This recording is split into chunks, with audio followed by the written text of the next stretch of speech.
everyone. This past Saturday, we had a very special holiday, the Assumption of the Blessed Virgin Mary, where we celebrate Mary going up to heaven.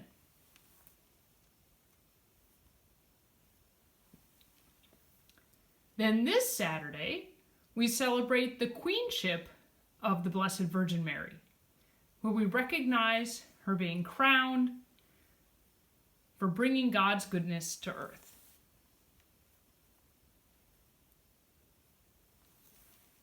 And this Sunday, we celebrate the 21st week in Ordinary Time. So it's another green week.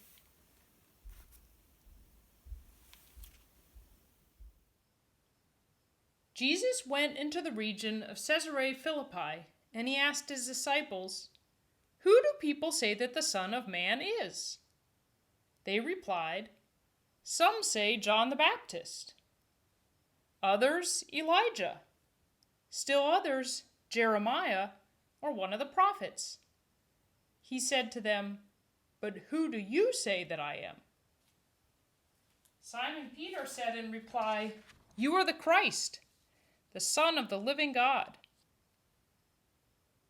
Jesus said to him in reply, "Blessed are you, Simon, son of Jonah, for flesh and blood has not revealed this to you, but my heavenly Father.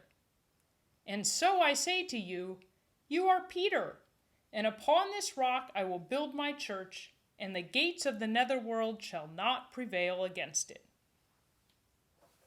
I will give you the keys to the kingdom of heaven. Whatever you bind on earth shall be bound in heaven, and whatever you loose on earth shall be loosed in heaven." Then he strictly ordered his disciples to tell no one that he was the Christ.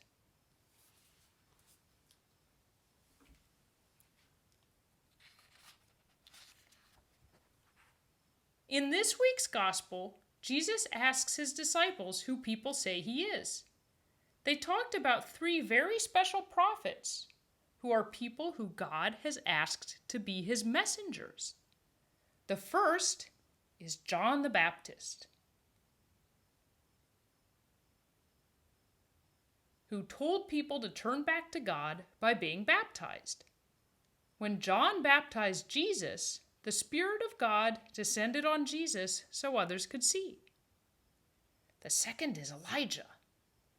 Elijah performed miracles to bring people back to God.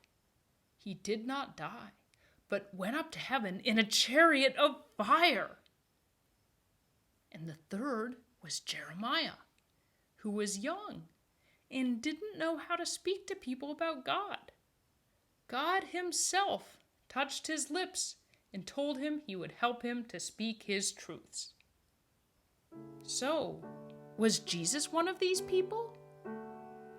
He certainly spoke God's truths and asked everyone to turn back to God, but he was more than that. Peter said he was the Christ, the Son of the living God. But who is the Christ? The Christ was the person that God's people believed would save them from their enemies. They thought their enemies were other countries, and that Christ would be a strong king who defeated their enemies. But the Son of God meant bringing God's love to his people. By saying that Jesus was both, Peter was saying that the Christ was going to save people through God's love, not through fighting others. This is why Jesus called Peter blessed. Only God could have revealed this truth to Peter.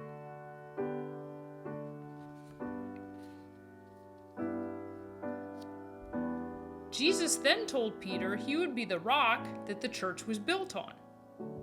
He told him that he would be given the keys to the kingdom of heaven, to bind things and to loosen things. What would Peter bind and loosen? Would he bind us together in love? Would he loosen people from their limitations, whether poor or injured or sad or lonely? Would he free people from focusing on the wrong things and fighting one another? Finally, Jesus told his disciples not to tell anyone he was the Christ. Why not? Perhaps if others didn't realize as Peter did that the Christ would save God's people through love rather than fighting, they might not understand. Maybe Jesus wanted others to discover it on their own. Perhaps Jesus wanted his disciples to tell them through their actions rather than through their words. How can we bring the Son of the living God to those around us?